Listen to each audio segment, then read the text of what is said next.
തമിഴ്നാട്ടിൽ രാഷ്ട്രീയ അട്ടിമറിയിലൂടെ അധികാരം പിടിച്ചെടുത്ത നടനും തമിഴക വെട്ടിക്കഴകം അധ്യക്ഷനുമായ മുഖ്യമന്ത്രി വിജയ്ക്കെതിരെ കടുത്ത വ്യക്തിപരമായ അധിക്ഷേപങ്ങളുമായി മുതിർന്ന DMK നേതാവും MLAയുമായ അനിത രാധാകൃഷ്ണൻ. തമിഴ്നാടിന്റെ പുതിയ മുഖ്യമന്ത്രിയായി വിജയ് സത്യപ്രതിജ്ഞ ചെയ്ത ചടങ്ങിൽ നിന്നും അദ്ദേഹത്തിന്റെ ഭാര്യയും മക്കളും വിട്ടുനിന്നത് പരസ്യമായി ചൂണ്ടിക്കാണിച്ചായിരുന്നു DMK നേതാവിന്റെ കടന്നാക്രമണം.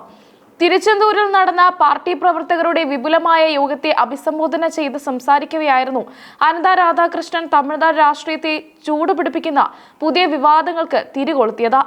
വിജയുടെ കുടുംബജീവിതത്തിലെ അസ്വാരസ്യങ്ങളെ രാഷ്ട്രീയ ആയുധമാക്കാനാണ് DMK ഇപ്പോൾ ശ്രമിക്കുന്നത്.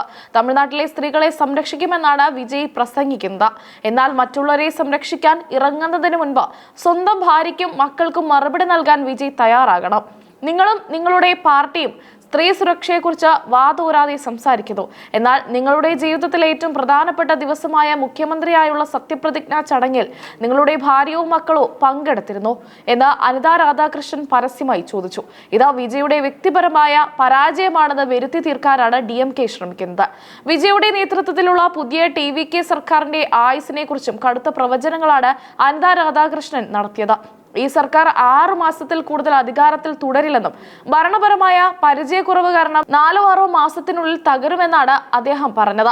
അതിനുശേഷം DMK അധ്യക്ഷൻ MK സ്റ്റാലിൻ വീണ്ടും തമിഴ്നാടിനെ മുഖ്യമന്ത്രിയായി അധികാരത്തിൽ തിരിച്ചെത്തുമെന്നും അദ്ദേഹം പ്രവചിച്ചു. വിജയ് ഒഴിഞ്ഞ തൃച്ചി ഈസ്റ്റ് മണ്ഡലത്തിൽ ഉപതെരഞ്ഞെടുപ്പ് വരുമ്പോൾ അവിടെ നിന്നും സ്റ്റാലിൻ ജനവിധി തേടണമെന്നാണ് DMK ആഗ്രഹിക്കുന്നതെന്നും അദ്ദേഹം കൂട്ടിച്ചേർത്തു. അതിനിടയിൽ കഴിഞ്ഞ നിയമസഭാ തിരഞ്ഞെടുപ്പിൽ MK സ്റ്റാലിന് അപ്രതീക്ഷിത പരാജയം സമ്മാനിച്ച ചെന്നൈയിലെ കൊളത്തൂർ മണ്ഡലത്തിലെ വോട്ടർമാരെ അനിത രാധാകൃഷ്ണൻ രൂക്ഷമായി വിമർശിച്ചു. TVKയുടെ കരുത്തനായ സ്ഥാനാർത്ഥി VS ബാബുവിനോടാണ് സ്റ്റാലിൻ കൊളത്തൂരിൽ പരാജയപ്പെട്ടത്. 2011 മുതൽ തുടർച്ചയായി സ്റ്റാലിൻ ജയിച്ചു കയറുകയും പ്രതിനിധീകരിക്കുകയും ചെയ്ത മണ്ഡലമായിരുന്നു കൊളത്തൂർ. സ്റ്റാലിനെ പോലെ ഒരു മുതിർന്ന നേതാവിനെ കൈവിട്ട കൊളത്തൂരിലെ ജനങ്ങൾ വരും ദിവസങ്ങളിൽ ഈ തെറ്റിന് പശ്ചാത്തപിക്കേണ്ടി വരുമെന്നും DMK MLA അഭിപ്രായപ്പെട്ടു. തമിഴ്നാട് രാഷ്ട്രീയ ചരിത്രത്തിൽ പുതിയൊരു കാറ്റ് വീശിക്കൊണ്ടാണ് സിനിമയിൽ നിന്നും രാഷ്ട്രീയത്തിലേക്ക് ഇറങ്ങിയ വിജയുടെ TVK ആദ്യമായി നേരിട്ട തിരഞ്ഞെടുപ്പിൽ തന്നെ വൻ വിജയം നേടി ഭരണത്തിലെത്തിയത്. ദ്രാവിഡ രാഷ്ട്രീയത്തിന്റെ കുത്തക തകർത്തുകൊണ്ടുള്ള വിജയുടെ ഈ വരവ് DMKയും AIADMKയും ഒരുപോലെ ഞെട്ടിച്ചിരുന്നു. ചെന്നൈയിൽ നടന്ന പ്രൗഢഗംഭീരമായ സത്യപ്രതിജ്ഞാ ചടങ്ങിൽ വിജയെ പിന്തുണച്ച 10,000-കണക്കിന് ആരാധകരും അണികളും ഒഴുകിയെത്തിയിരുന്നു. സത്യപ്രതിജ്ഞാ ചടങ്ങിൽ വിജയുടെ മാതാപിതാക്കളായ പ്രശസ്ത സംവിധായകൻ SA ചന്ദ്രശേഖറും അമ്മ ശോഭ ചന്ദ്രശേഖറും മുൻനിരയിൽ തന്നെയുണ്ടായിരുന്നു. ഏറെ നാളത്തെ കുടുംബ തർക്കങ്ങൾക്ക് ശേഷം മാതാപിതാക്കൾ വിജയ്ക്കൊപ്പം പരസ്യമായി വേദി പങ്കിട്ടത് ആരാധകർക്ക് ആവേശം നൽകിയെങ്കിലും ചടങ്ങിൽ അദ്ദേഹത്തിന്റെ ഭാര്യ സംഗീതയുടെയും 2 മക്കളുടെയും അഭാവം മാധ്യമ ശ്രദ്ധ ആകർഷിച്ചു. ഇത് രാഷ്ട്രീയ എതിരാളികൾക്ക് വിജയ്ക്കെതിരെ ആയുധമാക്കാൻ പുതിയൊരു വഴി തുറന്ന് നൽകുകയും ചെയ്തു.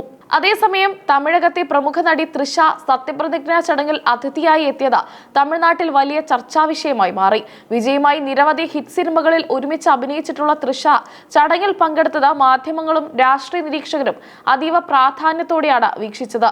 വിജയുടെ കുടുംബം വിട്ടുനിന്ന ചടങ്ങിൽ തൃഷയുടെ സാന്നിധ്യമുണ്ടായത് സമൂഹ മാധ്യമങ്ങളിലും വലിയ രീതിയിലുള്ള ചർച്ചകൾക്കും സിനിമാ രാഷ്ട്രീയ ഗോസിപ്പുകൾക്കും വഴിമരുന്നിട്ടു. വിജയുടെ കുടുംബജീവിതത്തിൽ വലിയ പ്രതിസന്ധികൾ നിലനിൽക്കുന്നുണ്ടെന്ന വാർത്തകൾ നേരത്തെ തന്നെ പുറത്തു വന്നിരുന്നു. നീണ്ട 27 വർഷത്തെ ദാമ്പത്യ ജീവിതം അവസാനിപ്പിക്കാനായി ഇക്കഴിഞ്ഞ ഫെബ്രുവരിയിലാണ് വിജയുടെ ഭാര്യ സംഗീത കോടതിയിൽ വിവാഹമോചന കേസ് ഫയൽ ചെയ്തത്. വിജയുമായുള്ള ദാമ്പത്യത്തിൽ മുന്നോട്ടു പോകാൻ സാധിക്കില്ലെന്നും കടുത്ത മാനസിക പിരിമുറുക്കത്തിലൂടെയാണ് താൻ കടന്നു പോകുന്നതെന്നും ചൂണ്ടിക്കാണിച്ചായിരുന്നു സംഗീത നിയമപരമായ വഴി തിരഞ്ഞെടുത്തത്. വിവാഹത്തിന്റെ ആദ്യ വർഷങ്ങൾ ഏറെ സന്തോഷവും സമാധാനവും നിറഞ്ഞതായിരുന്നുവെന്ന് സംഗീത കോടതിയിൽ നൽകിയ ഹർജിയിൽ വ്യക്തമാക്കിയിരുന്നു. എന്നാൽ 2021ഓടെയാണ് തങ്ങളുടെ ബന്ധത്തിൽ വിള്ളലുകൾ വീണു തുടങ്ങിയത്. വിജയ്ക്ക് തമിഴകത്തെ ഒരു പ്രമുഖ നടിയുമായി വിവാഹേതര ബന്ധമുണ്ടെന്ന് തനിക്ക് ബോധ്യപ്പെട്ടതായും അന്ന് തൊട്ടാണ് കുടുംബത്തിൽ നിരന്തരമായ പ്രശ്നങ്ങൾ ആരംഭിച്ചതെന്നും സംഗീത ആരോപിച്ചിരുന്നു. ഇതാണ് ഒടുവിൽ വിവാഹമോചന അപേക്ഷയിലേക്കും സത്യപ്രതിജ്ഞാ ചടങ്ങ് ബഹിഷ്കരിക്കുന്നതിലേക്കും നയിച്ചത്. വിജയ്ക്കെതിരെയുള്ള DMKയുടെ ഈ വ്യക്തിപരമായ ആക്രമണം തമിഴ്നാട് രാഷ്ട്രീയത്തിൽ വരും ദിവസങ്ങളിൽ വലിയ വാക്പോരുകൾക്ക് കാരണമാകുമെന്ന് ഉറപ്പാണ്. തിരഞ്ഞെടുപ്പ് പരാജയത്തിന്റെ ആഘാതത്തിൽ നിന്നും മുക്തമാകാത്ത DMK വിജയുടെ വ്യക്തിജീവിതത്തിലെ കറുത്ത പാടുകൾ ഉയർത്തിക്കാട്ടി പുതിയ സർക്കാരിന്റെ പ്രതിച്ഛായ തകർക്കാനാണ് ശ്രമിക്കുന്നത്. എന്നാൽ ഈ കടുത്ത രാഷ്ട്രീയ കടന്നാക്രമണങ്ങളോട് മുഖ്യമന്ത്രി വിജയും അദ്ദേഹത്തിന്റെ പാർട്ടിയായ TVKയും എങ്ങനെ പ്രതികരിക്കുമെന്നാണ് തമിഴകം ഇപ്പോൾ ഉറ്റുനോക്കുന്നത്.